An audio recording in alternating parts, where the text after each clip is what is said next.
are publishers necessary, and if they are, why? In any case, like what do they actually do? Money is the only reason. Really, that's the only reason that you need to. That if you just don't have money and you need a team, then publishing route is the way to go. Unless you go VC and they take a part of your company and then they expect an exit, and there's a whole strings associated with VC money. There's strings associated with publisher money as well, but that's really the only way that they're still viable, still in business, is that they have the money. Then these days, there's a lot of different ways to get money. Other than the publisher money used to be the only way to get investment into a game, but these days, whether it's crowdfunding or other ways, you can fund games without publisher money. You can, crowdfunding, Kickstarter, and all that. It's just, boy, that's a lot of work.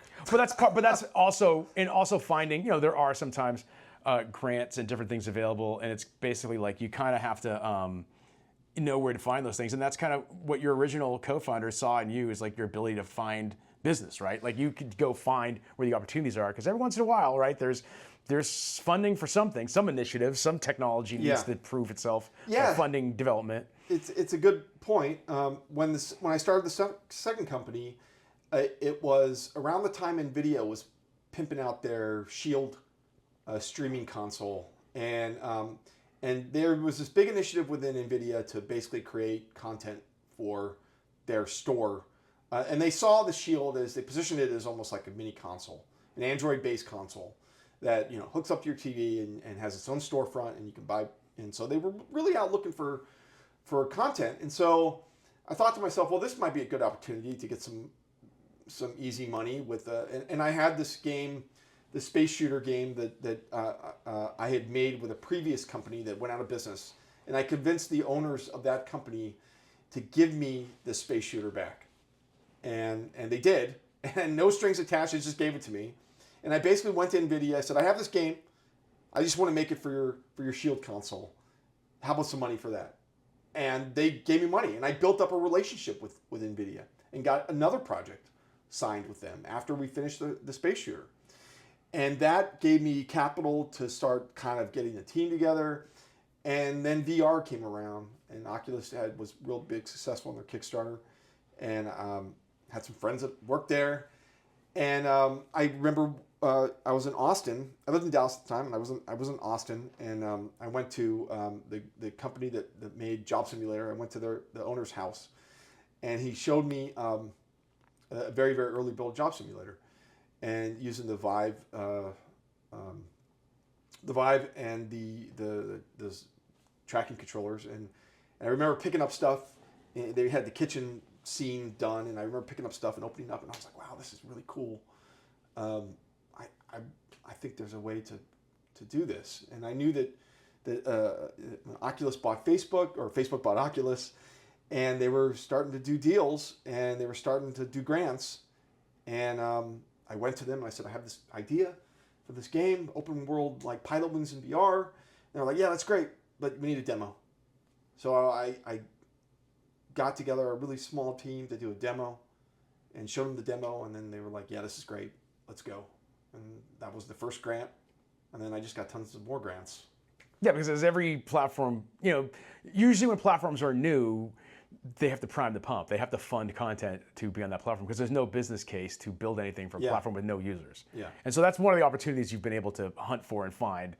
But I'm very fortunate for that. But as platforms get more established, they don't do that anymore, and then you have to, that's an early stage kind of funding opportunity.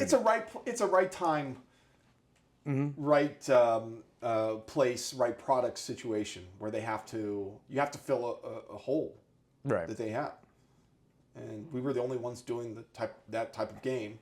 It filled that hole, and I was able to sign tons of deals to bring our game to their fledgling new platform. But also, speaking to something else you said, and also, again, when your original co-founders said that you were personable and good at business, I mean, a lot of it too is being around long enough and surviving long enough and knowing enough people that eventually the people that some of them end up in positions of power at some of these companies that then, you have a business, business is about relationships. And so, right, isn't one part about being an independent developer is to maintain relationships, business relationships with a lot of people and constantly networking in order to, Yeah. be in that position. It's not just being in the right place at the right time, right? I mean, there is some strategy and Yeah, work you have involved to- in being in that place. Yeah, you have to grease some wheels, and you have to, go to conventions, and you have to communicate effectively. And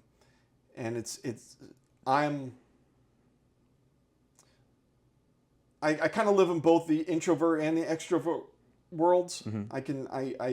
I'm most comfortable when I'm just stuck in my cave at home and I'm just plugging away and working on stuff.